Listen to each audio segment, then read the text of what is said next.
ആസിഫ് അലിയുടെ പുതിയ മലയാളം മൂവി രേഖാചിത്രത്തിൽ മമ്മൂട്ടി ഉണ്ടോ?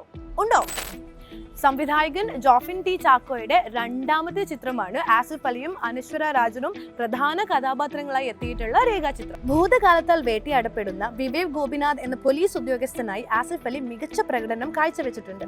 ആസിഫ് അലിയുടെ ഈ അന്വേഷണം 1980കളിൽ ഐക്കോണിക് ഭരതൻ ചിത്രമായ കാതോട് കാതോരം എന്ന ചലച്ചിത്രത്തിന്റെ നിർമ്മാണവുമായി ബന്ധപ്പെട്ടിരിക്കുന്നു. ജോൺ മന്ത്രിക്കൽ, രാമു സുനിൽ എന്നിവർ രചിച്ച രേഖാചിത്രത്തിന്റെ തിരക്കഥ കൃത്യതയുള്ള കരകൗശലത്തിന്റെ ഒരു തെളിവാണ്. ഒരു പോലീസ് സ്റ്റോറിക്ക് നൽകാൻ കഴിയുന്ന എല്ലാ സസ്പെൻസുകളും ആ സിനിമയിലുണ്ടെങ്കിലും അതിനു പുറമെ മലയാള സിനിമയുടെ സുവർണ കാലഘട്ടം മനോഹരമായ രീതിയിൽ ആവിഷ്കരിക്കാൻ സംവിധായകന് കഴിഞ്ഞിട്ടുണ്ട്. നേര് എന്ന ചിത്രത്തിലെ പ്രശംസനീയമായ അഭിനയത്തിന് ശേഷം അനശ്വര രാജന്റെ മികച്ച പ്രകടനം രേഖാചിത്രത്തിൽ നമുക്ക് കാണാൻ സാധിക്കും.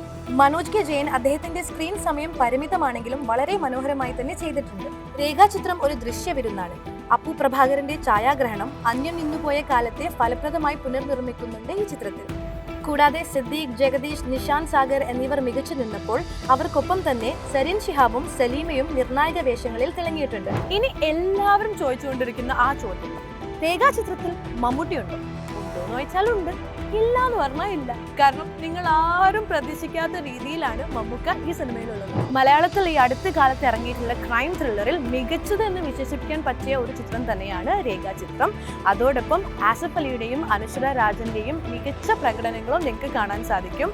പിന്നെ വളരെ മനോഹരമായിട്ടുള്ള സിനിമറ്റോഗ്രഫിയും അതിനോട് കിടപിടിക്കുന്ന പശ്ചാത്തല സംഗീതവും നിങ്ങൾക്ക് ആസ്വദിക്കണമെങ്കിൽ രേഖാചിത്രത്തിന് ധൈര്യമായി ടിക്കറ്റ് എടുക്കാം.